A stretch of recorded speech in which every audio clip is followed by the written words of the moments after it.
De La Cruz, bakit ang baba ng score mo? Ano ba talaga nangyayari sa'yo? Tsaka teka nga. Bakit may sugat siyang mukha mo? Nakikipagbasag ulo ka ba? Ha? Kaya ang mababa ng mga scores mo, De La Cruz? Oras na malaman ko, De La Cruz, na nakikipag-away ka.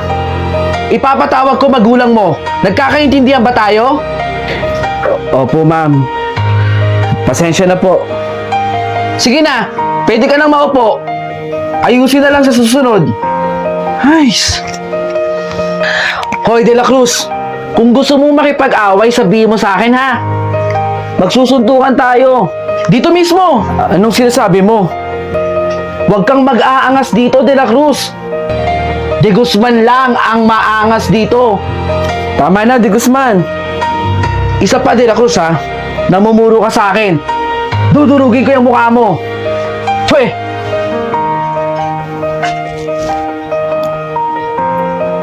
De Guzman? Present po, ma'am. De La Cruz! Ma'am, absent po ulit si De La Cruz. Ano? Wala na naman si De La Cruz. Baka nakipag-away na naman, ma'am. Ano ba nangyayari doon? May alam ba kayo? Wala po, ma'am. Hindi rin po namin alam, ma'am. Okay, sige. Pupuntahan ko na lang doon. Magandang araw ho. Alam niyo ba kung saan dito nakatira si De La Cruz? Dire-diretso nyo lang yan, ma'am. Tapos makikita nyo po yung puting pintuan. Yun na po yun. Ay, maraming salamat po ah. Sige, ma'am. Ingat po kayo. Siguro dito na nga yun. Ito. Tao po. Nandiyan po ba si De La Cruz? Tama na po, tita. Ano yung naririnig ko? Tama na po. Hindi na po ako aalis. Hindi na po ako papasok. Opo. Babantayan ko po itong bahay. Huwag niyo lang po akong paluin. Tama na po. Hindi ko na po kaya, tita. Tama na po.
Walang anuman. Basta galingan mo ha. Oh, bago na naman yung katulong natin dito, BFF. Eh, kailangan kasi natin. BFF, di ka ba nagsasawa na buwan-buwan tayo nagpapalit na katulong dito? Eh ano naman kung buwan-buwan tayo nagpapalit? Advice ko lang BFF ha, huwag ka masyadong nagtitiwala kasi sa ibang tao. Minsan kasi, ang tiwala, pag sobra-sobra mong binibigay, masakit yung magiging resulta. Oo naman BFF, lagi kong tinatandaan yung mga sinasabi mo. Siyempre, best friend kita eh. Best friend. Ano? Tignan mo siya. Sobrang sipag, no? Nako, BFF, ngayon lang yan. Pero pag lumaon ng panahon, baka kung ano pang gawing masama sa'yo. Shadow kasi nagtitiwala eh.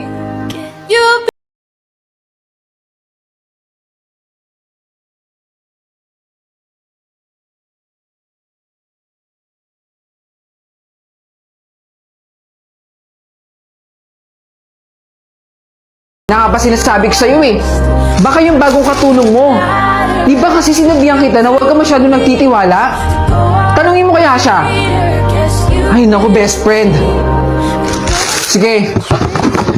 Tatanungin ko siya. At kung sakaling siya ang kumuha, ipapakulong ko siya. Ma'am. Hoy. Ikaw, kabago-bago mo lang? Nakita mo ba yung alahas ko dun sa kwarto ko? Ma'am, hindi po ako. Magsabi ka ng totoo. Ipapapulis kita. Kasi wala namang ibang kukuha nun kundi ikaw.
Tagay mo na, Josh. Hindi ako umiinom. Ha? Parang yun lang. Hindi ka naman malalasing dyan. Okay na ako sa tubig. Hina mo naman. Porke ba hindi umiinom ng alak, mahina na agad? Di ba pwedeng hindi ko lang trip yung alak? Eh bakit ba ayaw mo uminom? Hindi ka naman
Tama na po.